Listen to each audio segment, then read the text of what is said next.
ini di bawah terang tema kenaikan Yesus mengatasi batasan budaya. Tema perayaan hari kenaikan Tuhan Yesus saat ini yang dirumuskan oleh gereja tahun ini adalah tema yang mencerminkan perjumpaan antara Injil dan budaya. Injil bukanlah musuh budaya, dan sebaliknya budaya bukanlah lawan Injil. Budaya harus menginkarnasi Injil, dan Injil harus menerangi budaya dalam perjumpaan keduanya bagi kepentingan pelayanan.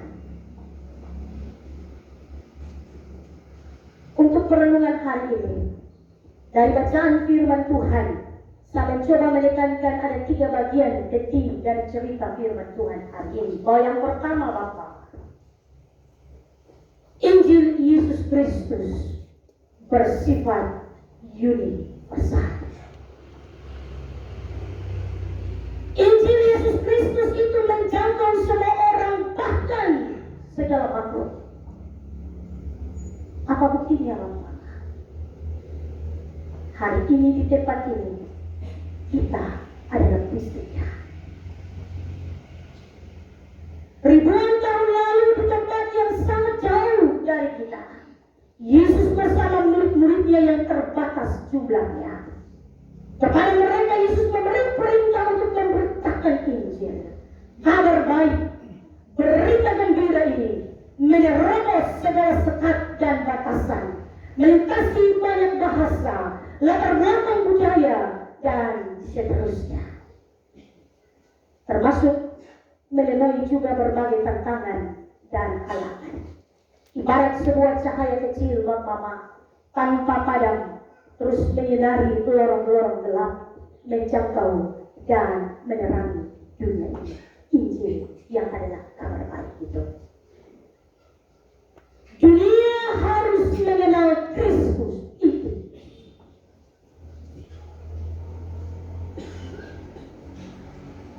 Terlepas dari ada yang percaya dan ada yang tidak percaya. Tapi kabar baik harus menyebar. Karena itu Bapak Mama Yesus berkata kepada para muridnya, pergilah ke seluruh dunia, beritakanlah Injil kepada segala makhluk. Dalam bahasa aslinya, bahasa Yunani, Injil disebut Euangelion, yang berarti kabar baik, berita gembira, kabar yang mendatangkan sukacita, kabar yang memberi damai sejahtera. Pertanyaannya, Bapak, di mana letak baiknya? Dan di mana letak gembira dan sukacitanya? Jawabannya adalah karena kabar baik ini adalah tentang Yesus Kristus yang begitu mengasihi Papa Mama, saya, dan dunia ini. Dan yang telah menganugerahkan kepada kita yang namanya kehidupan kita.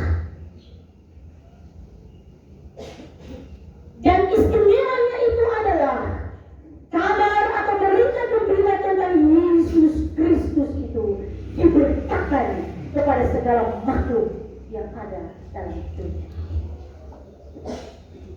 Perintah ini tidak ada batasannya, Bapak Mama.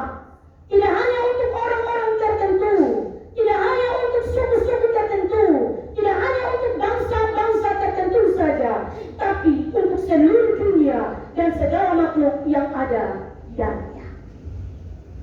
Bapak Mama, omong tentang murid, maka semua orang yang percaya kepada Yesus Kristus adalah murid-muridnya.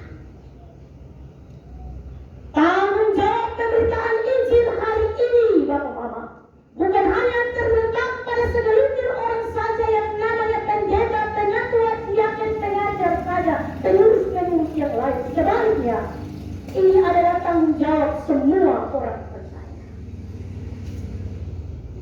Di dalam naskah bergereja kita, Bapak Mama, ada yang disebut dengan imaman aman orang percaya. maksudnya Bapak?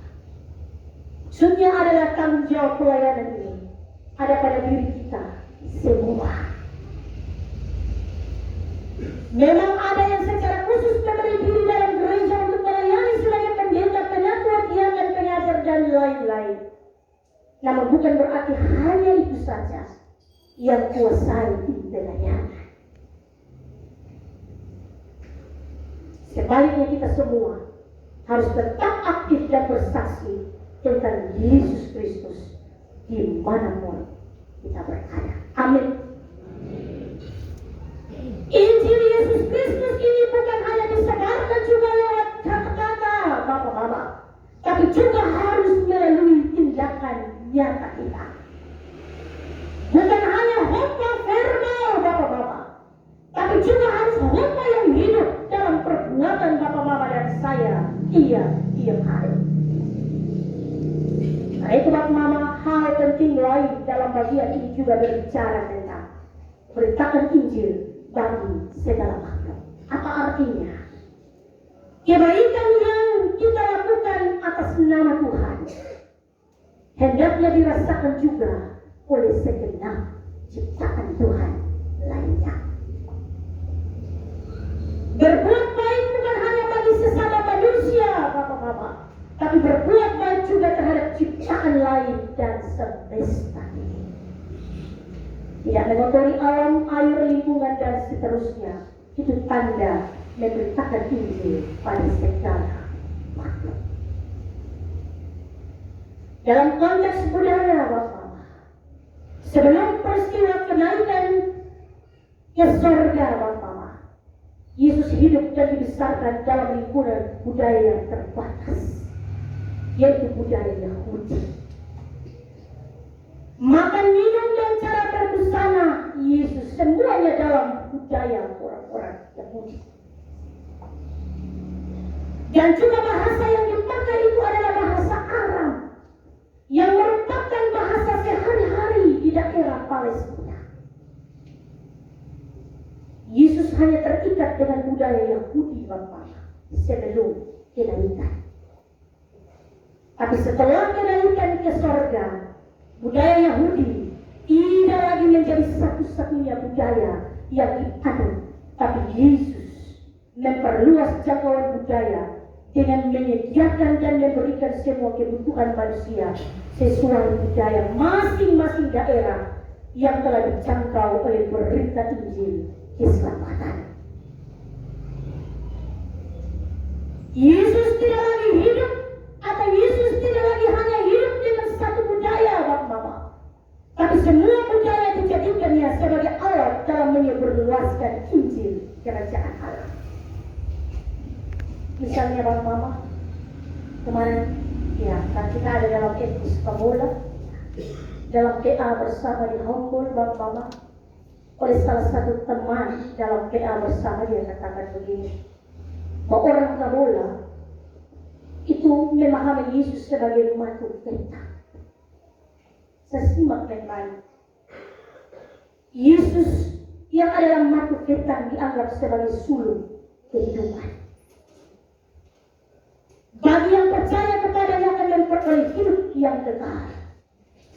Dan matu yang adalah sulung juga dilihat sebagai pelindung yang oleh orang Kamola, matu ahai. Yesus yang adalah sulung kebangkitan dan hidup, yang juga dipahami sebagai sulung yang selalu melindungi. Itu pemahaman ya, yang diimani oleh orang-orang kepala daerah. Bapak-Mama, Injil keselamatan yang diberitakan akan lebih mudah dipahami dan diterima jika itu disampaikan dalam budaya setempat. Nah itu kita lihat sekarang Pak Sam dan kawan-kawan itu gencar untuk menerjemahkan bahasa-bahasa orang Alor dari segala suku yang ada. Supaya apa? Supaya nanti ketika kita baca dapat kita lebih paham.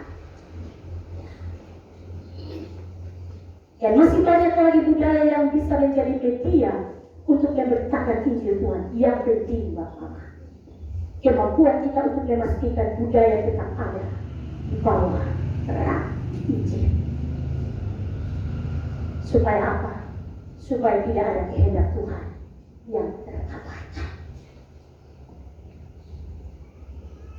Poin kedua,